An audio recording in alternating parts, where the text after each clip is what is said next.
सत श्री अकाल, तुसीं देख रहे हो दैनिक सवेरा टीवी। मैं रजिंदर कौर। कोटकपुरा गोलीकांड मामले ਨੂੰ ਲੈ ਕੇ ਵੱਡੀ ਖਬਰ ਸਾਹਮਣੇ ਆਈ ਹੈ। ਕੁਝ ਦਿਨ ਪਹਿਲਾਂ ਸਾਬਕਾ ਆਈਜੀ ਉਮਰਾ ਨੰਗਲ ਨੇ ਨਾਰਕੋ ਟੈਸਟ ਲਈ ਹਾਮੀ ਭਰੀ ਸੀ, ਜਿਸ ਤੋਂ ਬਾਅਦ ਅੱਜ ਪਰਮਰਾਜ ਉਮਰਾ ਨੰਗਲ ਮਾਨਯੋਗ ਅਦਾਲਤ 'ਚ ਪੇਸ਼ ਹੋਏ ਨੇ। ਇਸ ਮੌਕੇ ਉਹਨਾਂ ਵੱਲੋਂ ਇੱਕ ਸਟੇਟਮੈਂਟ ਦਰਜ ਕੀਤੀ ਗਈ ਹੈ ਤੇ ਨਾਰਕੋ ਟੈਸਟ ਲਈ ਲਿਖਤੀ ਬਿਆਨ ਵੀ ਲਿਆ ਗਿਆ ਹੈ। ਇਸ ਮੌਕੇ ਮੀਡੀਆ ਨਾਲ ਗੱਲਬਾਤ ਕਰਦਿਆਂ ਪਰਮਰਾਜ ਉਮਰਾ ਨੰਗਲ ਨੇ ਕਿਹਾ ਕਿ ਮੇਰਾ ਭਾਵੇਂ 5 ਵਾਰ ਨਾਰਕੋ ਟੈਸਟ ਕਰਵਾ ਲਓ, ਪਰ ਕੁੰਵਰ ਵਿਜੇ ਪ੍ਰਤਾਪ ਦਾ ਵੀ ਟੈਸਟ ਹੋਣਾ ਚਾਹੀਦਾ ਹੈ। ਉਹਨਾਂ ਕਿਹਾ ਕਿ ਅਸੀਂ ਹਰ ਵਾਰ SIT ਦੀ ਜਾਂਚ ਵਿੱਚ सहयोग करते हैं। होर की कुछ क्या उमरा नंगल ने, आओ सुन लेने। नारको टेस्ट तुसी सहमति जताई है और कुछ कंडीशंस भी नाल रखियां ने। कंडीशंस तो होंदियां ही ने जी, क्योंकि बिफोर नारको टेस्ट थोड़ा मैडिकल होना जरूरी है। सो जो सुप्रीम कोर्ट दी गाइडलाइंस ਉਹਦੇ ਮੁਤਾਬਕ मैं क्या मेरा कर लो। ਇਹ ਪਹਿਲਾਂ ਕਿਉਂ ਨਹੀਂ ਕਰਾਈ ਗਈ? ਚਲੋ ਪਹਿਲਾਂ ਸੈਟ ਬਣੀ ਸੀ, ਲੱਗਦਾ ਵੀ ਉਦੋਂ ਨਹੀਂ। ਜੇ ਸੈਟ ਨੇ ਜੇ ਪਹਿਲਾਂ ਮੰਗ ਲੈਂਦੇ ਪਹਿਲਾਂ ਕਰਾ ਲੈਂਦਾ ਮੈਂ।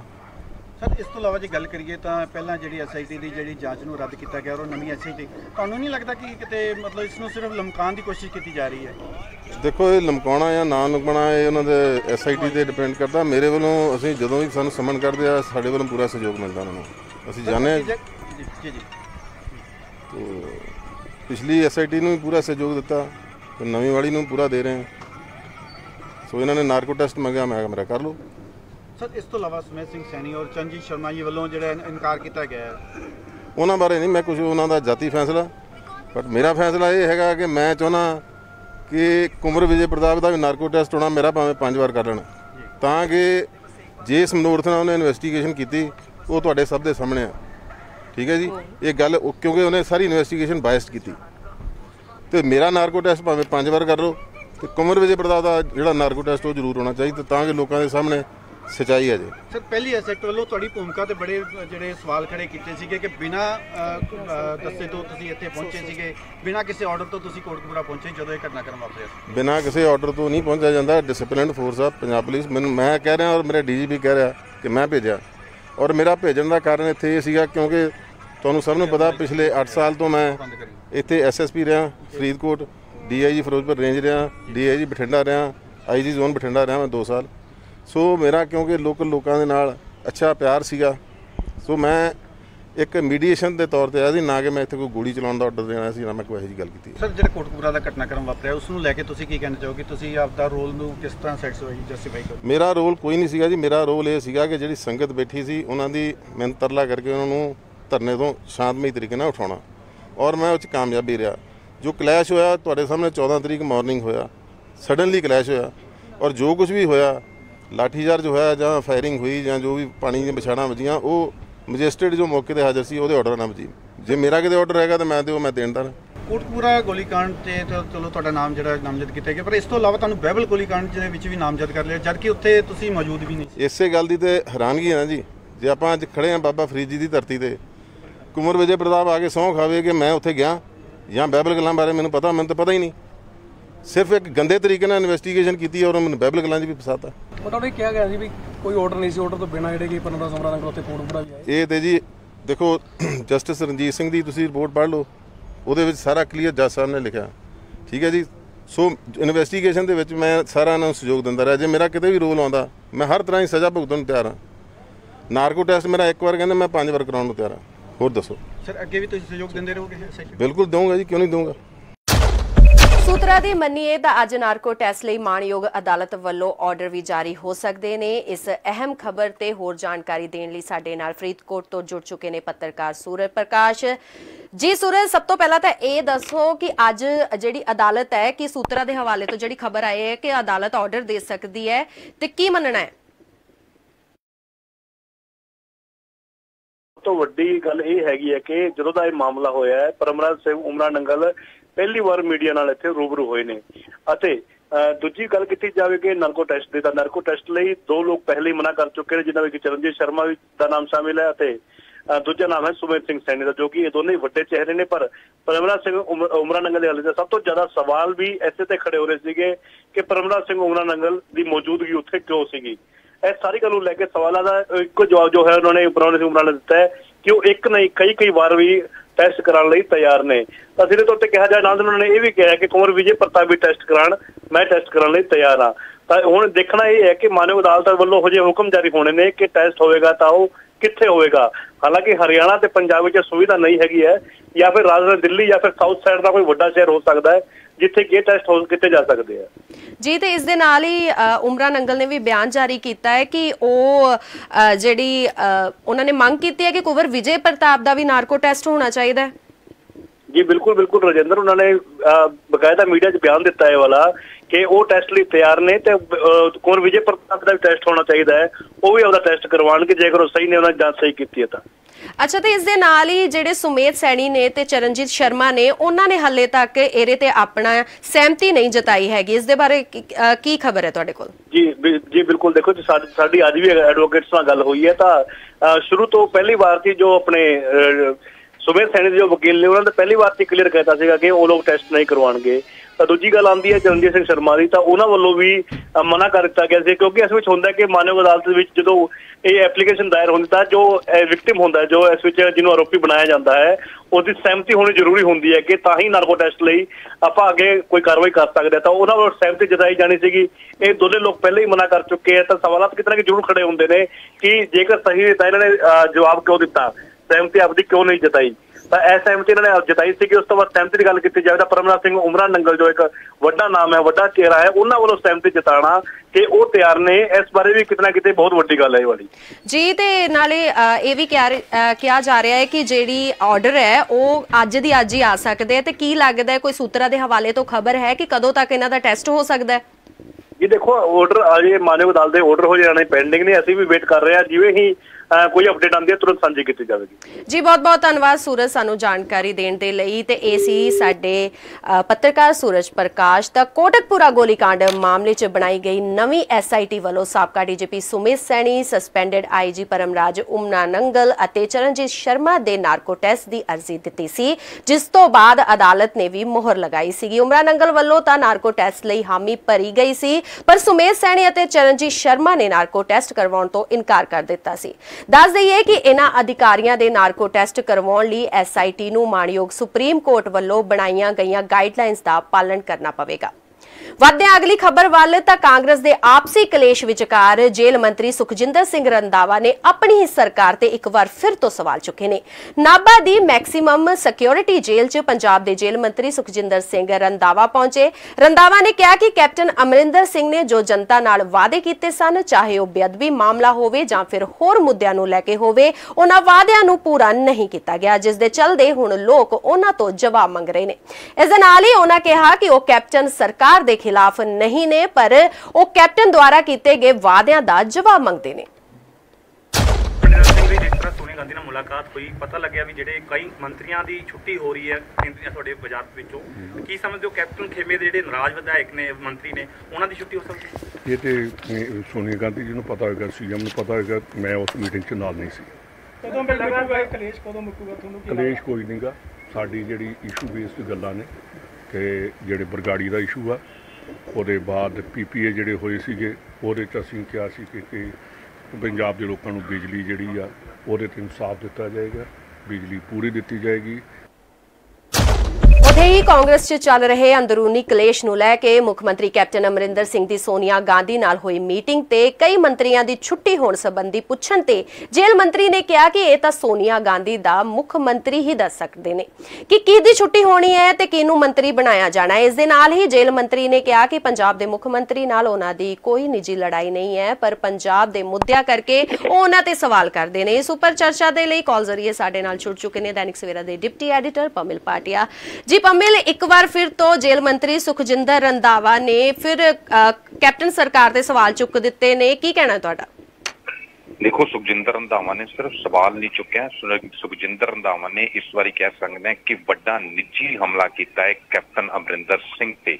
उन्होंने ये गल कही है कि सुखबीर सिंह बादल ने दावा किया सीगा कि असी पावर सरप्लस स्टेट बनाई है। वो हुण सवाल कर रहे हैं कि कित्थे है पावर सरप्लस स्टेट, और इस दे विच बड़ा हमला, डायरैक्ट हमला मैं इसलिए कह रहा क्योंकि जिहड़ा बिजली विभाग हैगा वा, पावर डिपार्टमेंट हैगा, वो इस समय कैप्टन अमरिंदर सिंह दे कोल हैगा पिछले 2 साल तो, करीबन 2 साल तो बाद समा हो गया, हो चलिया 2.5 साल तो असीं कह सकते हैं कि कैप्टन अमरिंदर सिंह दे कोल हैगा।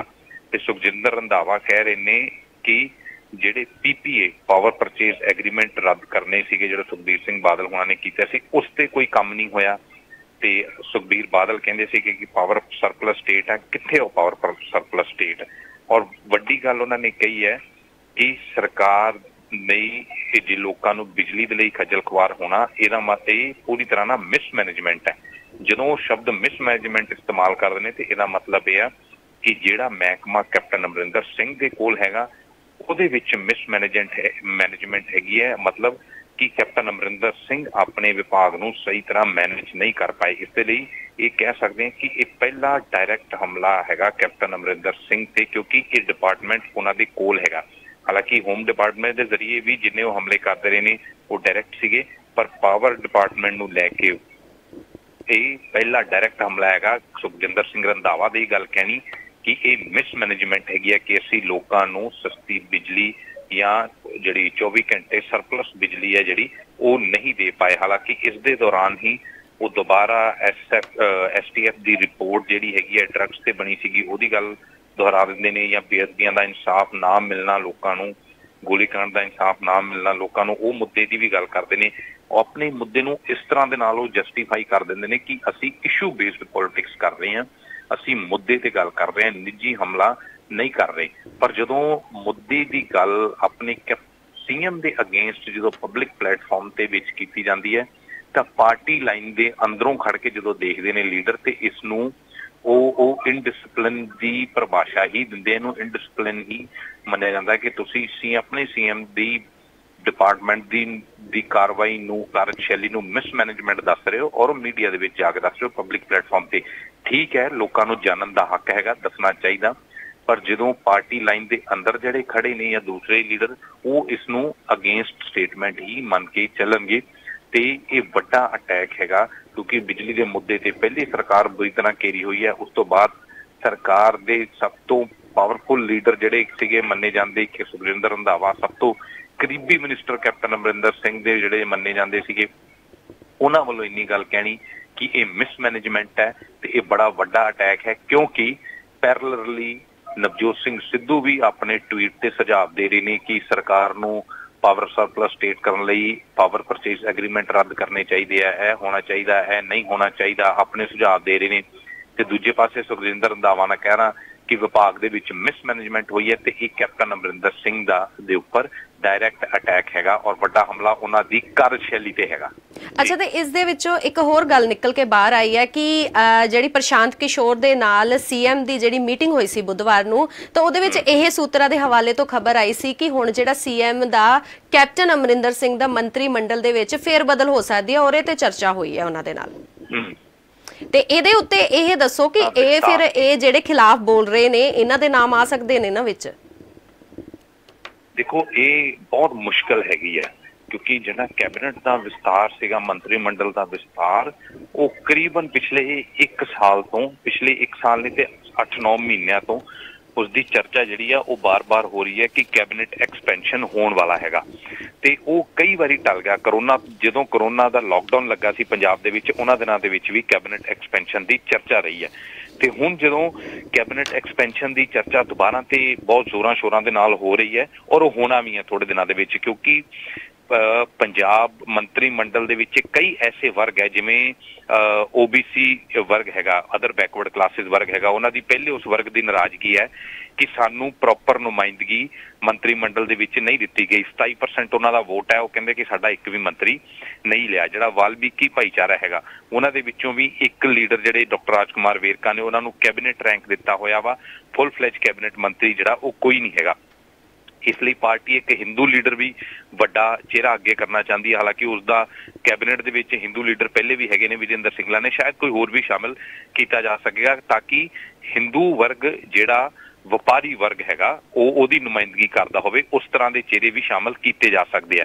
ਪਰ ਸਭ ਤੋਂ ਇੰਪੋਰਟੈਂਟ ਗੱਲ, ਜਿਹੜਾ ਸਵਾਲ ਸੁਖਜਿੰਦਰ ਰੰਧਾਵਾ ਨੂੰ ਵੀ ਹੋਇਆ ਸੀਗਾ ਕਿ ਇਸ ਤਰ੍ਹਾਂ ਜਦੋਂ ਓਪਨਲੀ ਕ੍ਰਿਟਿਸਾਈਜ਼ ਮੁੱਖ ਮੰਤਰੀ ਦੀ ਕਾਰਜਸ਼ੈਲੀ ਨੂੰ ਕਰਦੇ ਨੇ ਤੇ ਇਹਦਾ ਅਸਰ ਸੁਖਜਿੰਦਰ ਰੰਧਾਵਾ ਦੇ ਉੱਤੇ ਵੀ ਆ ਸਕਦਾ। ਔਰ ਚਰਚਾਵਾਂ ਚੱਲ ਰਹੀਆਂ ਨੇ ਕਿ ਜਿਹੜੇ ਮੰਤਰੀਆਂ ਨੇ ਝੰਡਾ ਚੁੱਕਿਆ ਸੀਗਾ ਕੈਪਟਨ ਅਮਰਿੰਦਰ ਸਿੰਘ ਦੇ ਅਗੇਂਸਟ ਪਿਛਲੇ ਦਿਨਾਂ ਦੇ ਵਿੱਚ, ਹੋ ਸਕਦਾ ਉਹਨਾਂ ਦੀ ਮੰਤਰੀ ਮੰਡਲ ਦੇ ਵਿੱਚੋਂ ਛੁੱਟੀ ਕਰ ਦਿੱਤੀ ਜਾਵੇ ਤੇ ਨਵੇਂ ਚਿਹਰੇ ਆ ਕੇ ਉਹਨਾਂ ਨੂੰ ਰਿਪਲੇਸ ਕਰਨ। ਹਾਲਾਂਕਿ ਨਵੇਂ ਚਿਹਰਿਆਂ ਦੇ ਕੋਲੋਂ ਕਰਨ ਕਰਾਉਣ ਨੂੰ ਬਹੁਤਾ ਕੁਝ ਨਹੀਂ ਹੋਣਾ, ਕਿਉਂਕਿ ਕੁਝ ਮਹੀਨਾ ਉਮੀਦ ਹੈਗੀ ਹੈ ਕਿ ਸ਼ਾਇਦ ਦਸੰਬਰ ਤੱਕ ਕੋਡ ਆਫ ਕੰਡਕਟ ਜਿਹੜਾ ਉਹ ਲੱਗ ਜਾਏਗਾ, ਦਸੰਬਰ ਮਿਡ ਜਾਂ ਜਨਵਰੀ ਤੱਕ। ਤੇ ਹਾਲਾਂਕਿ ਉਹਨਾਂ ਕੋਲ ਨਵੇਂ ਮੰਤਰੀਆਂ ਕੋ ਮਹੀਨੇ 2-3 ਹੀ ਹੋਣੇ ਆ, ਪਰ ਇਹਨਾਂ ਜ਼ਰੂਰ ਹੈਗਾ ਕਿ ਸ਼ਾਇਦ ਇਹਨਾਂ ਜਿਹੜੇ ਬੋਲਣ ਵਾਲੇ ਜਿਨ੍ਹਾਂ ਨੇ ਅਗੇਂਸਟ ਖੁੱਲ ਕੇ ਗੱਲਾਂ ਕੀਤੀਆਂ ਨੇ, ਮੀਟਿੰਗਾਂ ਜਿਨ੍ਹਾਂ ਦੀਆਂ ਪਿਛਲੇ ਦਿਨਾਂ 'ਚ ਬਹੁਤ ਚੱਲਦੀਆਂ ਰਹੀਆਂ ਨੇ, ਸਰਕਾਰ ਦੀ ਕਾਰਜਸ਼ੈਲੀ ਨੂੰ ਕ੍ਰਿਟਿਸਾਈਜ਼ ਕੀਤਾ, ਉਹਨਾਂ ਤੇ ਇਹ ਗਾਜ ਡਿੱਗ ਸਕਦੀ ਹੈ ਇਸ ਮੰਤਰੀ ਮੰਡਲ ਦੇ ਫੇਰਬਦਲ ਦੀ। ਤੇ ਇੱਕ ਹੋਰ ਸਵਾਲ ਹੈ ਪਮਲ ਕਿ ਪੰਜਾਬ ਦੇ ਜਿਹੜੇ ਕੈਪਟਨ ਸਰਕਾਰ ਹੈ ਉਹ ਪਹਿਲਾਂ ਹੀ ਬਹੁਤ ਸਾਰੀਆਂ ਮੁਸੀਬਤਾਂ ਦੇ ਵਿੱਚ ਘਿਰੀ ਹੋਈ ਹੈ ਕਿ ਉਹਦਾ ਅੰਦਰੂਨੀ ਕਲੇਸ਼ ਹੈ। ਦੂਜੇ ਪਾਸੇ ਸਾਰੇ ਮੁਲਾਜ਼ਮ ਜਿਹੜੇ ਆ ਉਹਨਾਂ ਦੇ ਖਿਲਾਫ ਪ੍ਰਦਰਸ਼ਨ ਕਰ ਰਹੇ ਨੇ, ਵਿਰੋਧੀ ਧਿਰਾਂ ਤਾਂ ਚਲੋ ਪ੍ਰਦਰਸ਼ਨ ਕਰਦੀਆਂ ਹੀ ਨੇ, ਪਰ ਨਾਲ ਦੀ ਨਾਲ ਹਾਈ ਕਮਾਂਡ ਜਿਹੜਾ ਉਹਨੂੰ ਸੌਟ ਆਊਟ ਕਰਨ ਦੀ ਕੋਸ਼ਿਸ਼ ਕਰ ਰਹੀ ਹੈ, ਪਰ ਹੁੰਦਾ ਨਜ਼ਰ ਨਹੀਂ ਆ ਰਿਹਾ। ਤੇ ਕੀ ਲੱਗਦਾ ਹੈ ਵਿਧਾਨ ਸਭਾ ਜਿਹੜੀਆਂ 2022 ਦੀਆਂ ਚੋਣਾਂ ਆ ਉਹਨਾਂ ਦੇ ਵਿੱਚ ਇਹਨਾਂ ਦੀ ਜਿਹੜੀ ਸਥਿਤੀ ਆ, ਕੈਪਟਨ ਅਮਰਿੰਦਰ ਸਿੰਘ ਦੀ ਸਰਕਾਰ ਦੀ ਜਿਹੜੀ ਸਥਿਤੀ ਆ ਉਹ ਜਿੱਤਣ ਦੇ ਵੱਲ ਜਾਏਗੀ ਕਿ ਮਤਲਬ ਡਾਵਾਡੋਲ ਇਦਾਂ ਹੀ ਚੱਲਦਾ ਰਿਹਾ ਤਾਂ ਫਿਰ ਅੱਗੇ ਕੀ ਹੋਵੇਗਾ? ਦੇਖੋ, ਜਿਹੜੇ ਮੁਲਾਜ਼ਮਾਂ ਦਾ ਪ੍ਰੋਟੈਸਟ ਹੁੰਦਾ ਉਹ ਬਹੁਤ ਆਮ ਤੌਰ ਤੇ ਐਸਟੈਬਲਿਸ਼ਮੈਂਟ ਦੇ ਲਈ, ਸੱਤਾ ਧਿਰ ਦੇ ਲਈ ਬਹੁਤ ਖਤਰਨਾਕ ਹੁੰਦਾ ਇਲੈਕਸ਼ਨ ਦੇ ਦਿਨਾਂ ਦੇ ਵਿੱਚ ਜਾ ਕੇ ਮੁਲਾਜ਼ਮਾਂ ਦਾ ਪ੍ਰੋਟੈਸਟ ਕਰਨਾ। ਔਰ ਆਮ ਤੌਰ ਦੇ ਉੱਤੇ ਇਸ ਤਰ੍ਹਾਂ ਦੇ ਪ੍ਰੋਟੈਸਟ ਜਿਹੜੇ ਹੁੰਦੇ ਉਹ ਇਲੈਕਸ਼ਨਾਂ ਦੇ ਨੇੜੇ ਹੀ ਸ਼ੁਰੂ ਹੁੰਦੇ ਆ, ਕਿਉਂਕਿ ਮੁਲਾਜ਼ਮਾਂ ਨੂੰ ਪਤਾ ਹੁੰਦਾ ਆਮ ਤੌਰ ਤੇ ਕੱਚੇ ਮੁਲਾਜ਼ਮਾਂ ਨੂੰ ਕਿ ਸਾਨੂੰ ਪੱਕੇ ਕਰ ਦੇਣਗੇ। ਜਿਹੜੇ ਆਊਟਸੋਰਸ ਤੇ ਉਹਨਾਂ ਨੂੰ ਘੱਟੋ ਘੱਟ ਇੰਨਾ ਹੁੰਦਾ ਸਾਨੂੰ ਕੰਟਰੈਕਟ ਬੇਸ ਤੇ ਲੈ ਆਣਗੇ, ਸਰਕਾਰੀ ਖਾਤਿਆਂ ਦੇ ਵਿੱਚ ਉਹਨਾਂ ਦੇ ਨਾਮ ਚੜ ਜਾਏਗਾ। ਹੁਣ ਵੀ ਪ੍ਰੋਟੈਸਟ ਹੋ ਰਹੇ ਨੇ ਪੰਜਾਬ ਭਰ ਦੇ ਵਿੱਚ, ਟੀਚਰਸ ਪ੍ਰੋਟੈਸਟ ਕਰ ਰਹੇ ਨੇ। ਅਸੀਂ ਵੱਖ-ਵੱਖ ਵਰਗਾਂ ਦੇ ਪਿਛਲੇ 2 ਦਿਨ ਪਹਿਲੇ ਦੇਖਿਆ ਮੋਹਾਲੀ 'ਚ ਕਿਸ ਤਰ੍ਹਾਂ ਦਾ ਟੀਚਰ ਦਾ ਪ੍ਰੋਟੈਸਟ ਹੋਇਆ। ਦੂਸਰੇ ਪਾਸੇ ਸੁਖਬੀਰ ਸਿੰਘ ਬਾਦਲ ਉਹਨਾਂ ਨੇ ਵੀ ਪਤਾ ਸੁੱਟ ਦਿੱਤਾ ਕਿ ਸਰਕਾਰ 30,000 ਜਿਹੜੇ ਕੱਚੇ ਮੁਲਾਜ਼ਮ ਹੈਗੇ ਆ ਉਹਨਾਂ ਨੂੰ ਪੱਕੇ ਕਰੇ, ਸਾਡੀ ਸਰਕਾਰ ਆਏਗੀ ਅਸੀਂ ਪੱਕੇ ਕਰਾਂਗੇ। ਇਹ ਪਾਰਟ ਆਫ ਪੋਲਿਟਿਕਸ ਹੁੰਦਾ ਹਮੇਸ਼ਾ ਹੀ। ਜਿਨ੍ਹਾਂ ਨੇ ਆਪਣੀਆਂ ਹੱਕੀ ਮੰਗਾਂ ਲੈਣੀਆਂ, ਮੁਲਾਜ਼ਮਾਂ ਨੂੰ ਵੀ ਪਤਾ ਹੁੰਦਾ ਜਦੋਂ ਇਲੈਕਸ਼ਨ ਆ ਗਏ ਤੇ ਚੋਣ ਪ੍ਰਕਿਰਿਆ ਦਾ ਸਾਰਾ ਕੰਮਕਾਜ ਜਿਹੜਾ ਉਹ ਮੁਲਾਜ਼ਮਾਂ ਦੇ ਹੱਥ 'ਚ ਹੀ ਚਲੇ ਜਾਣਾ ਹੁੰਦਾ ਜੀ, ਕਿਉਂਕਿ ਇਸ ਲਈ ਮੁਲਾਜ਼ਮਾਂ ਨੂੰ ਪਤਾ ਹੁੰਦਾ ਕਿ ਸਰਕਾਰ ਕੋਲ ਡਿਮਾਂਡ ਕਰਾਂਗੇ ਤੇ ਸਰਕਾਰ ਇਸ ਸਮੇਂ ਮਜਬੂਰੀ ਦੇ ਵਿੱਚ ਹੋਏਗੀ ਔਰ ਸਾਡੀਆਂ ਮੰਗਾਂ ਮੰਨੇਗੀ, ਔਰ ਮੰਨੀਆਂ ਵੀ ਚਾਹੀਦੀਆਂ ਨੇ। ਹੱਕੀ ਮੰਗਾਂ ਨੇ ਜਿਹੜੀਆਂ ਉਹ ਮੰਨਣੀਆਂ ਚਾਹੀਦੀਆਂ ਨੇ। ਪਰ ਇਹ ਆ ਵੀ ਪੋਲਿਟਿਕਸ ਦਾ ਵੱਡਾ ਉਹ ਬਣ ਜਾਂਦਾ ਹੁੰਦਾ ਅਖਾੜਾ, ਕਿਉਂਕਿ ਜਿਵੇਂ ਸੁਖਬੀਰ ਬਾਦਲ ਨੇ ਕਹਿ ਦਿੱਤਾ ਕਿ ਅਸੀਂ 30,000 ਮੁਲਾਜ਼ਮਾਂ ਨੂੰ ਪੱਕਾ ਕਰਨਾ ਚਾਹੀਦਾ, ਸਰਕਾਰ ਨੂੰ, ਸਾਡੀ ਸਰਕਾਰ ਆਏਗੀ ਪੱਕੇ ਕਰਾਂਗੇ। ਪਰ ਇਸ ਦੇ ਵਿੱਚ ਇੱਕ ਹੋਰ ਬਹੁਤ ਇੰਪੋਰਟੈਂਟ ਚੀਜ਼ ਹੁੰਦੀ ਹੈ, ਜਦੋਂ ਇਹਨਾਂ ਦਿਨਾਂ ਦੇ ਵਿੱਚ ਇਲੈਕਸ਼ਨਾਂ ਦੇ ਨੇੜੇ ਜਾ ਕੇ ਮੁਲਾਜ਼ਮਾਂ ਦੇ ਪ੍ਰੋਟੈਸਟ ਸ਼ੁਰੂ ਹੁੰਦੇ ਤੇ ਸਰਕਾਰ ਨੇ ਵੀ ਕੁਝ ਪੱਤੇ ਆਪਣੇ ਛੁਪਾ ਕੇ ਰੱਖੇ ਹੁੰਦੇ, ਉਹ ਵੀ ਬਹੁਤ ਸਾਰੇ ਮੁਲਾਜ਼ਮਾਂ ਦੀਆਂ ਮੰਗਾਂ ਜਿਹੜੀਆਂ ਉਹ ਇਹਨਾਂ ਦਿਨਾਂ ਦੇ ਵਿੱਚ ਹੀ ਮੰਨਦੇ ਹੁੰਦੇ ਆ ਕੇ, ਤਾਂ ਕਿ ਪ੍ਰੋਟੈਸਟ ਦਾ ਜਿਹੜਾ ਮੁਲਾਜ਼ਮਾਂ ਨੂੰ ਤਾਜੀ ਉਹਨਾਂ ਦੇ ਜ਼ਿਹਨ ਦੇ ਵਿੱਚ ਰਵੇ ਵੀ ਸਾਡੀਆਂ ਹੁਣੇ ਸਰਕਾਰ ਨੇ ਮੰਗਾਂ ਮੰਨੀਆਂ ਨੇ ਤੇ ਉਹਨਾਂ ਦੇ ਮਨ ਦੇ ਅੰਦਰ ਸਰਕਾਰ ਨੂੰ ਲੈ ਕੇ ਇੱਕ ਫੀਲ ਗੁੱਡ ਫੈਕਟਰ ਜਿਹੜਾ ਉਹ ਬਣਿਆ ਰਹੇ ਜੀ। ਤੇ ਇਹਦੇ ਵਿੱਚ ਇਹ ਲੱਗਦਾ ਮੈਨੂੰ ਇੱਕ ਪੱਤਾ ਜਿਹੜਾ ਹੈ ਉਹ ਸਰਕਾਰ ਨੇ ਸਾਹਮਣੇ ਰੱਖ ਵੀ ਦਿੱਤਾ ਹੈ ਕਿ ਤੇ ਉਹ ਇਹ ਹੈ ਕਿ ਜਿਹੜਾ ਹਾਈ ਕੋਰਟ ਦਾ ਗੋਲੀकांड ਮਾਮਲੇ ਨੂੰ ਲੈ ਕੇ ਜਿਹੜੀ ਨਵੀਂ SIT ਬਣਾਉਣ ਦੇ ਬਾਰੇ ਕਿਹਾ ਗਿਆ ਸੀਗਾ ਤੇ ਨਵੀਂ ਜਾਂਚ ਕਰਨ ਨੂੰ ਕਿਹਾ ਗਿਆ ਸੀ ਤੇ ਉਸ ਨੂੰ ਹੀ ਚੈਲੰਜ ਕਰਨ ਦੇ ਲਈ ਹੁਣ ਕਹਿ ਰਹੇ ਨੇ ਕਿ ਸੁਪਰੀਮ ਕੋਰਟ ਜਾਏਗੀ ਕੈਪਟਨ ਸਰਕਾਰ। ਤੇ ਇਹਦੇ ਬਾਰੇ ਕੀ ਕਹਿਣਾ ਹੈ, ਕਿਉਂਕਿ SIT ਨਵੀਂ ਵੀ ਬਣਾ ਦਿੱਤੀ ਤੇ ਦੂਜੇ ਪਾਸੇ ਕਹਿ ਰਹੇ ਨੇ ਕਿ ਇਹਨੂੰ ਚੈਲੰਜ ਕਰਾਂਗੇ ਸੁਪਰੀਮ ਕੋਰਟ ਦੇ ਵਿੱਚ? ਦੇਖੋ, ਇਹ ਬਿਲਕੁਲ ਮਤਲਬ ਸੈਲਫ ਕੰਟਰਾਡਿਕਟਰੀ ਜਿਹੜੀਆਂ ਚੀਜ਼ਾਂ ਹੁੰਦੀਆਂ ਨਾ, ਇਹ ਉਸ ਤਰ੍ਹਾਂ ਦੀਆਂ ਲੱਗਦੀਆਂ। ਬਿਲਕੁਲ ਉਹਨਾਂ ਨੂੰ ਹਾਈ ਕੋਰਟ ਦੇ ਆਦੇਸ਼ ਦੇ ਉੱਤੇ SIT ਬਣਾਉਣੀ ਪੈਣੀ ਸੀ। ਜਦੋਂ ਪਿਛਲੀ SIT ਹਾਈ ਕੋਰਟ ਦੇ ਵਿੱਚ ਰੱਦ ਹੋ ਗਈ ਔਰ ਅਦਾਲਤ ਨੇ ਆਪਣੇ ਆਰਡਰ ਦੇ ਵਿੱਚ ਲਿਖਿਆ ਕਿ ਤੁਸੀਂ ਨਵੀਂ SIT ਬਣਾਓ ਤੇ SIT ਉਹਨਾਂ ਨੂੰ ਬਣਾਉਣੀ ਪੈਣੀ ਸੀ। ਇੰਨਾ ਜ਼ਰੂਰ ਹੋ ਸਕਦਾ ਸੀਗਾ, ਇੰਨੀ ਗਲਤੀ ਜ਼ਰੂਰ ਹੈ ਕਿ ਪਹਿਲੇ SIT ਬਣਾ ਦਿੱਤੀ ਤੇ ਹੁਣ ਕੋਰਟ ਦੇ ਵਿੱਚ ਚੱਲੇ ਨੇ ਆਰਡਰ ਆਉਣ ਤੋਂ ਕਰੀਬਨ 2 ਮਹੀਨੇ ਬਾਅਦ, ਜਦਕਿ ਚਾਹੀਦਾ ਉਹਨਾਂ ਨੂੰ ਇਹ ਸੀਗਾ 1.5 ਮਹੀਨੇ ਬਾਅਦ, ਕਰੀਬ 1.5 ਮਹੀਨੇ ਬਾਅਦ ਚਾਹੀਦਾ ਇਹ ਸੀ ਕਿ ਜਿਸ ਦਿਨ ਆਰਡਰ ਆਇਆ, ਜਦਕਿ ਆਰਡਰ ਜਜਮੈਂਟ ਤੋਂ ਵੈਸੇ 14-15 ਦਿਨ ਲੇਟ ਆਇਆ ਸੀ। ਤੇ ਹੁਣ ਇਹ ਗੱਲ ਸੀਗੀ ਕਿ ਜਿਸ ਦਿਨ ਆਰਡਰ ਆਇਆ ਆਪਣੀ ਲੀਗਲ ਟੀਮ 2-4 ਦਿਨਾਂ ਦੇ ਵਿੱਚ ਉਹਨੂੰ ਅੱਛੀ ਤਰ੍ਹਾਂ ਚੰਗੀ ਤਰ੍ਹਾਂ ਸਟੱਡੀ ਕਰਦੀ ਔਰ ਉਸ ਦੇ ਵਿੱਚ ਉਹਦੇ ਜਿਹੜੇ ਕਮਜ਼ੋਰ ਪੱਖ ਨੇ ਜਿਨ੍ਹਾਂ ਕਰਕੇ ਲੱਗਦਾ ਕਿ ਆਰਡਰ ਹਾਈ ਕੋਰਟ ਦੇ ਵਿੱਚ ਟਿਕ ਨਹੀਂ ਸਕਿਆ, ਉਹ ਜਿਹੜੇ ਐਵੀਡੈਂਸ ਉਹਨਾਂ ਦੇ ਟਿਕ ਨਹੀਂ ਸਕੇ, ਉਹ 2-4 ਦਿਨ ਹਫ਼ਤੇ ਬਾਅਦ ਚੈਲੰਜ ਕੀਤਾ ਜਾ ਸਕਦਾ ਸੀਗਾ ਤੇ ਉਹ ਸਹੀ ਟਾਈਮਿੰਗ ਹੁੰਦੀ। ਪਰ ਹੁਣ ਹਾਈ ਕੋਰਟ ਦੇ ਆਦੇਸ਼ਾਂ ਦੇ ਉੱਤੇ SIT ਬਣਾ ਦਿੱਤੀ। SIT ਨੇ ਅੱਗੋਂ ਸੁਖਬੀਰ ਬਾਦਲ, ਪ੍ਰਕਾਸ਼ ਸਿੰਘ ਬਾਦਲ, ਪੰਥਪ੍ਰੀਤ ਸਿੰਘ, ਰਣਜੀਤ ਸਿੰਘ ਢੱਡਰੀਆਂ ਵਾਲੇ ਤੋਂ ਪੁੱਛਗਿੱਛ ਵੀ ਕਰ ਲਈ। ਅਗਲੀਆਂ ਪ੍ਰੋਸੀਡਿੰਗ ਚੱਲ ਰਹੀਆਂ ਨੇ। ਉਸ ਤੋਂ ਬਾਅਦ ਹੁਣ ਸਰਕਾਰ ਚੈਲੰਜ ਕਰਨ ਜਾ ਰਹੀ ਹੈ। ਬਿਲਕੁਲ ਆਪਣੇ ਆਪ ਦੇ ਵਿੱਚ ਹਾਸੋਹੀਣਾ ਜ਼ਰੂਰ ਹੈਗਾ ਕਿ 2-2.5 ਮਹੀਨੇ ਬਾਅਦ ਉਹਨਾਂ ਨੂੰ ਯਾਦ ਆ ਗਿਆ ਇਸ ਨੂੰ ਹਾਈ ਕੋਰਟ ਦੇ ਵਿੱਚ ਚੈਲੰਜ ਕਰਨਾ, ਜਦਕਿ ਪਹਿਲੇ ਹੀ ਸਰਕਾਰ ਦੀ ਲੀਗਲ ਟੀਮ ਤੇ ਬਹੁਤ ਸਾਰੇ ਸਵਾਲ ਉੱਠੇ ਨੇ। ਕੁੰਵਰ ਵਿਜੇ ਪ੍ਰਤਾਪ ਜਾਂ ਹੋਰ ਲੀਡਰ ਜਿਹੜੇ ਨੇ ਉਹ ਪਹਿਲੇ ਹੀ AG ਆਫਿਸ ਦੇ ਉੱਤੇ ਇੰਨੇ ਐਲੀਗੇਸ਼ਨ ਲਾ ਚੁੱਕੇ ਨੇ, ਪਰ ਇੰਨਾ ਜ਼ਰੂਰ ਹੈ ਕਿ ਇਹ ਦੇਰ ਨਾਲ ਲਿਆ ਗਿਆ ਫੈਸਲਾ ਹੈ। ਜੀ ਬਹੁਤ ਬਹੁਤ ਧੰਨਵਾਦ ਪਮਿਲ ਸਾਡੇ ਨਾਲ ਜਾਣਕਾਰੀ ਸਾਂਝੀ ਕਰਨ ਦੇ ਲਈ। ਸੋ ਇਹ ਸੀ ਸਾਡੇ ਡਿਪਟੀ ਐਡੀਟਰ ਦੈਨਿਕ ਸਵੇਰਾ ਦੇ ਪਮਿਲ ਪਾਟਿਆ, ਜਿਨ੍ਹਾਂ ਨੇ ਸਾਡੇ ਨਾਲ ਇਸ ਪੰਜਾਬ ਦੀ ਪੋਲਿਟਿਕਸ ਬਾਰੇ ਪੂਰੀ ਜਿਹੜੀ ਕੈਪਟਨ ਅਮਰਿੰਦਰ ਸਿੰਘ ਦੀ ਸਰਕਾਰ ਹੈ ਉਹਦੇ ਵਿੱਚ ਕੀ ਕੁਝ ਚੱਲ ਰਿਹਾ, ਕੀ ਕਾਟੋ ਕਲੇਸ਼ ਚੱਲ ਰਿਹਾ ਹੈ ਤੇ ਕੀ ਬਿਆਨ ਉਹ ਬਾਹਰ ਦੇ ਰਹੇ ਨੇ, ਉਸ ਦੇ ਬਾਰੇ ਜਾਣਕਾਰੀ ਸਾਂਝੀ ਕੀਤੀ ਹੈ। ਹੁਣ ਵੱਧਦੇ ਹਾਂ ਅਗਲੀ ਖਬਰ ਦੇ ਵੱਲ। ਤਾਂ ਪੰਜਾਬ 'ਚ ਲਗਾਤਾਰ ਧਰਨਿਆਂ ਦਾ ਦੌਰ ਜਾਰੀ ਹੈ। ਕੱਚੇ ਮੁਲਾਜ਼ਮ ਵਰਗ ਵੱਲੋਂ ਆਪਣੀਆਂ ਮੰਗਾਂ ਸਰਕਾਰ ਤੱਕ ਪਹੁੰਚਾਉਣ ਦਾ ਪੂਰਾ ਯਤਨ ਕੀਤਾ ਜਾ ਰਿਹਾ ਹੈ। ਇਸ ਦੇ ਲਈ ਅੱਜ ਜਲੰਧਰ ਦੇ ਬੱਸ ਸਟੈਂਡ ਤੇ ਸਾਂਝੀ ਐਕਸ਼ਨ ਕਮੇਟੀ ਵੱਲੋਂ ਇਕੱਠੇ ਹੋ ਕੇ ਸਰਕਾਰ ਖਿਲਾਫ ਮੋਰਚਾ ਖੋਲ੍ਹਿਆ ਗਿਆ। ਲੋਕਾਂ ਦੀ ਆਵਾਜਾਈ ਨਾਲ ਖਚਾ ਖਚ ਭਰਿਆ ਬੱਸ ਸਟੈਂਡ ਅੱਜ ਪੂਰੀ ਤਰ੍ਹਾਂ ਖਾਲੀ ਨਜ਼ਰ ਆਇਆ। ਸਾਂਝੀ ਐਕਸ਼ਨ ਕਮੇਟੀ 'ਚ ਸ਼ਾਮਿਲ ਬੱਸ ਡਰਾਈਵਰ, ਕੰਡਕਟਰ, ਕੱਚੇ ਮੁਲਾਜ਼ਮ ਅਤੇ 6ਵੇਂ ਪੇ ਕਮਿਸ਼ਨ ਨੂੰ ਲੈ ਕੇ ਵਿਰੋਧ ਕਰ ਰਹੇ ਕਰਮਚਾਰੀ ਵੀ ਇਸ ਧਰਨੇ ਵਿੱਚ ਸ਼ਾਮਿਲ ਹੋਏ। ਵੱਖ-ਵੱਖ ਮੰਗਾਂ ਨੂੰ ਲੈ ਕੇ ਪ੍ਰਦਰਸ਼ਨ ਕਰ ਰਹੇ ਲੋਕਾਂ ਦੀ ਸਰਕਾਰ ਨੂੰ ਅਪੀਲ ਹੈ ਕਿ ਉਹਨਾਂ ਦੀਆਂ ਮੰਗਾਂ ਨੂੰ ਜਲਦ ਤੋਂ ਜਲਦ ਸੁਣਿਆ ਜਾਵੇ। ਪਰ ਇਸ ਸਭ ਵਿਚਾਲੇ ਜਲੰਧਰ ਬੱਸ ਸਟੈਂਡ ਤੇ ਸਵਾਰੀਆਂ ਨੂੰ ਖਾਸੀਆਂ ਦਿੱਕਤਾਂ ਦਾ ਸਾਹਮਣਾ ਕਰਨਾ ਪਿਆ। 10 ਤੋਂ 12 ਵਜੇ ਤੱਕ ਬੱਸਾਂ ਨੂੰ ਰੋਕ ਦਿੱਤਾ ਗਿਆ ਤੇ ਸਾਰਾ ਬੱਸ ਸਟੈਂਡ ਖਾਲੀ ਰਿਹਾ। ਦੇਖਦੇ ਹਾਂ ਜਲੰਧਰ ਤੋਂ ਸਾਡੇ ਪੱਤਰਕਾਰ ਅਮਨਦੀਪ ਸਿੰਘ ਚੰਡ ਦੀ ਇਹ ਖਾਸ ਰਿਪੋਰਟ। ਕਿਵੇਂ ਪੇ ਕਮਿਸ਼ਨ ਅਤੇ ਕੱਚੇ ਮੁਲਾਜ਼ਮਾਂ ਨੂੰ ਪੱਕੇ ਕਰਨ ਦੀ ਮੰਗ ਨੂੰ ਲੈ ਕੇ ਅੱਜ ਸਾਂਝੀ ਐਕਸ਼ਨ ਕਮੇਟੀ ਦੇ ਵੱਲੋਂ ਜਲੰਧਰ ਦੇ ਬੱਸ ਸਟੈਂਡ ਵਿਖੇ ਵੱਡਾ ਇਕੱਠ ਕਰਕੇ ਪੰਜਾਬ ਸਰਕਾਰ ਦੇ ਖਿਲਾਫ ਮੋਰਚਾ ਖੋਲ੍ਹ ਦਿੱਤਾ ਗਿਆ। ਮੰਗ ਇਹੀ ਹੈ ਕਿ ਕੱਚੇ ਮੁਲਾਜ਼ਮਾਂ ਨੂੰ ਪੱਕਾ ਕੀਤਾ ਜਾਵੇ ਔਰ ਪੰਜਾਬ ਸਰਕਾਰ ਜਿਹੜਾ 6ਵਾਂ ਪੇ ਕਮਿਸ਼ਨ ਲੈ ਕੇ ਆਈ ਹੈ ਉਹ 6ਵਾਂ ਪੇ ਕਮਿਸ਼ਨ ਵਾਪਸ ਲਿਆ ਜਾਵੇ, ਕਿਉਂਕਿ ਸਾਰੇ ਮੁਲਾਜ਼ਮਾਂ ਦਾ ਇਹ ਕਹਿਣਾ ਹੈ ਕਿ 6ਵੇਂ ਪੇ ਕਮਿਸ਼ਨ ਦੇ ਵਿੱਚ ਮੁਲਾਜ਼ਮਾਂ ਦੇ ਲਈ ਕੁਝ ਵੀ ਨਹੀਂ ਹੈ, ਉਲਟਾ ਉਹਨਾਂ ਨੂੰ ਨੁਕਸਾਨ ਹੋ ਰਿਹਾ ਹੈ। ਅੱਜ ਸਾਂਝੀ ਐਕਸ਼ਨ ਕਮੇਟੀ ਦੇ ਵਿੱਚ ਪੰਜਾਬ ਰੋਡਵੇਜ਼ ਦੇ ਮੁਲਾਜ਼ਮ ਵੀ ਨੇ, ਡਾਕਟਰ ਵੀ ਨੇ, ਪਟਵਾਰੀ ਵੀ ਨੇ, ਪੰਜਾਬ ਦੇ ਸਾਰੇ ਮੁਲਾਜ਼ਮ ਅੱਜ ਇਕੱਠੇ ਹੋ ਕੇ ਇੱਥੇ ਪ੍ਰੋਟੈਸਟ ਕਰ ਰਹੇ ਨੇ, ਪੰਜਾਬ ਸਰਕਾਰ ਦੇ ਖਿਲਾਫ ਆਵਾਜ਼ ਬੁਲੰਦ ਕਰ ਰਹੇ ਨੇ ਔਰ ਲਗਾਤਾਰ ਇਹ ਕਹਿ ਰਹੇ ਨੇ ਕਿ ਜਿਹੜੀਆਂ ਉਹਨਾਂ ਦੀਆਂ ਮੰਗਾਂ ਨੇ, ਮੰਗਾਂ ਦੇ ਵੱਲ ਧਿਆਨ ਦਿੱਤਾ ਜਾਵੇ। ਇਕੱਠ ਵੱਡਾ ਹੈ ਕਿਉਂਕਿ ਪੂਰੇ ਪੰਜਾਬ ਦੇ ਜਿੰਨੇ ਵੀ ਮੁਲਾਜ਼ਮ ਵਰਗ ਨੇ ਅੱਜ ਜਲੰਧਰ ਦੇ ਬੱਸ ਸਟੈਂਡ ਵਿਖੇ ਇਕੱਠੇ ਹੋਏ ਨੇ। ਇਕੱਠੇ ਹੋ ਕੇ ਲਗਾਤਾਰ ਨਾਅਰੇਬਾਜ਼ੀ ਕਰਕੇ ਪੰਜਾਬ ਸਰਕਾਰ ਨੂੰ ਆਪਣੀਆਂ ਮੰਗਾਂ ਮਨਵਾਉਣ ਦੇ ਲਈ ਜਿਹੜਾ ਹੈ ਉਹ ਅਪੀਲ ਕਰ ਰਹੇ ਨੇ। ਇਕੱਠ ਵੱਡਾ ਹੈ। ਵੱਡੇ ਇਕੱਠ ਦੇ ਵਿੱਚ ਅਪੀਲ ਕੀਤੀ ਜਾ ਰਹੀ ਹੈ ਕਿ 6ਵਾਂ ਪੇ ਕਮਿਸ਼ਨ ਜਿਹੜਾ ਕਿ ਮੁਲਾਜ਼ਮ ਵਰਗ ਦੇ ਵੱਲੋਂ ਪਹਿਲਾਂ ਕਿਹਾ ਗਿਆ ਸੀਗਾ ਕਿ ਪੰਜਾਬ ਸਰਕਾਰ ਜਲਦ ਤੋਂ ਜਲਦ ਲੈ ਕੇ ਆਵੇ, ਪਰ ਜਦੋਂ ਪੰਜਾਬ ਦੀ ਸਰਕਾਰ 6ਵਾਂ ਪੇ ਕਮਿਸ਼ਨ ਲਾਗੂ ਕਰਦੀ ਹੈ ਤਾਂ ਮੁਲਾਜ਼ਮਾਂ ਦੇ ਵੱਲੋਂ ਕਿਹਾ ਜਾਂਦਾ ਹੈ ਕਿ 6ਵੇਂ ਪੇ ਕਮਿਸ਼ਨ ਦੇ ਵਿੱਚ ਮੁਲਾਜ਼ਮਾਂ ਦੇ ਨਾਲ ਧੋਖਾ ਕੀਤਾ ਗਿਆ ਹੈ। 6ਵੇਂ ਪੇ ਕਮਿਸ਼ਨ ਦੇ ਵਿੱਚ ਉਹਨਾਂ ਨੂੰ ਦੇਣ ਦੇ ਲਈ ਉਸ ਦੇ ਵਿੱਚ ਕੁਝ ਵੀ ਨਹੀਂ ਦਿੱਤਾ ਗਿਆ। ਵੱਖ-ਵੱਖ ਇੱਥੇ ਮੁਲਾਜ਼ਮ ਵਰਗ ਦੇ ਜਿਹੜੇ ਨੁਮਾਇੰਦੇ ਨੇ ਉਹ ਅਪੀਲ ਕਰ ਰਹੇ ਨੇ ਪੰਜਾਬ ਸਰਕਾਰ ਨੂੰ। ਭਾਜੀ ਅੱਜ ਇਕੱਠ ਵੱਡਾ ਕਰਕੇ ਤੁਹਾਡੇ ਨੂੰ ਪ੍ਰੋਟੈਸਟ ਕੀਤਾ ਜਾ ਰਿਹਾ। ਪਹਿਲਾਂ ਤਾਂ ਇਹ ਪ੍ਰੋਟੈਸਟ ਜਿਹੜਾ ਵੱਖਰੇ ਤੌਰ ਤੇ ਕੀਤਾ ਗਿਆ ਸੀ, ਸੁਣਵਾਈ ਨਹੀਂ ਹੋਈ, ਸ਼ਾਇਦ ਇਹੀ ਕਾਰਨ ਅੱਜ ਇਕੱਠੇ ਹੋ ਗਏ। ਨਹੀਂ, ਪੰਜਾਬ ਦੇ ਵਿੱਚ ਪਹਿਲਾਂ ਹੀ ਪੰਜਾਬ ਯੂਟੀ ਮੁਲਾਜ਼ਮ ਤੇ ਪੈਨਸ਼ਨ ਸਾਂਝਾ ਫਰੰਟ ਬਣਿਆ ਹੋਇਆ, ਜਿਹਦਾ ਮੈਂ ਸਟੇਟ ਦਾ ਕਨਵੀਨਰ ਵੀ ਹਾਂ ਔਰ ਪਿਛਲੇ ਲੰਬੇ ਸਮੇਂ ਤੋਂ ਅਸੀਂ ਇਹ ਚੱਲ ਰਹੇ ਸੀਗੇ ਕਿ ਠੀਕ ਹੈ ਵੱਖ-ਵੱਖ ਜਥੇਬੰਦੀਆਂ ਨੇ ਆਪਣੇ ਧਰਨੇ ਪ੍ਰੋਟੈਸਟ ਜਾਰੀ ਰੱਖੇ, ਪਰ ਜਦੋਂ ਲੱਗਾ ਕਿ ਸੂਬਾ ਸਰਕਾਰ ਮੁਲਾਜ਼ਮਾਂ ਦੇ ਨਾਲ ਸਰਾਸਰ ਧੱਕਾ ਕਰ ਰਹੀ ਏ ਤੇ ਅੱਜ ਪੰਜਾਬ ਦਾ ਸਾਰਾ ਮੁਲਾਜ਼ਮ ਵਰਗ, ਚਾਹੇ ਉਹ ਆਂਗਣਵਾੜੀ ਵਰਕਰ ਹੋਣ, ਕਲਰਕ ਹੋਣ, ਇੰਸਪੈਕਟਰ ਹੋਣ, ਡਰਾਫਟਮੈਨ ਹੋਣ, ਜੇਈ ਹੋਣ, ਅਧਿਆਪਕ, ਹਰ ਇੱਕ ਵਰਗ ਅੱਜ ਇੱਕ ਝੰਡੇ ਥੱਲੇ ਇਕੱਠਾ ਹੋਇਆ ਤੇ ਜਲੰਧਰ ਦੇ ਵਿੱਚ ਜੁਆਇੰਟ ਐਕਸ਼ਨ ਕਮੇਟੀ ਵੱਲੋਂ ਇਹ ਪ੍ਰੋਗਰਾਮ ਲੀਕਿਆ ਗਿਆ ਸੀ। ਜਲੰਧਰ ਦਾ ਬੱਸ ਅੱਡਾ ਅੱਜ 2 ਘੰਟੇ ਦੇ ਲਈ ਬੰਦ ਹੈ, 10 ਵਜੇ ਤੋਂ ਲੈ ਕੇ 12 ਵਜੇ ਤੱਕ। ਤੇ ਸਰਕਾਰ ਨੂੰ ਇੱਕ ਚੇਤਾਵਨੀ ਵੀ ਦਿੰਦੇ ਆ ਕਿ ਅੱਜ ਛੋਟੀ ਜੀ ਕਾਲ ਦੇ ਉੱਤੇ ਜਲੰਧਰ ਦੇ ਨਾਲ ਪੰਜਾਬ ਦੇ ਹਰ ਜ਼ਿਲ੍ਹੇ ਦਾ ਬੱਸ ਅੱਡਾ ਬੰਦ ਹੈ 2 ਘੰਟੇ ਦੇ ਲਈ। ਜੇ ਸਾਡੀਆਂ ਮੰਗਾਂ ਨਾ ਮੰਨੀਆਂ ਤਾਂ ਇਹੀ ਇਕੱਠ ਕੈਪਟਨ ਸਾਹਿਬ ਤੇ ਮਨਪ੍ਰੀਤ ਬਾਦਲ ਨੂੰ 2022 ਦੀਆਂ ਚੋਣਾਂ ਦੇ ਵਿੱਚ ਓਪੋਜੀਸ਼ਨ ਦੀ ਕੁਰਸੀ ਨਸੀਬ ਕਰਾਵਾਂਗੇ।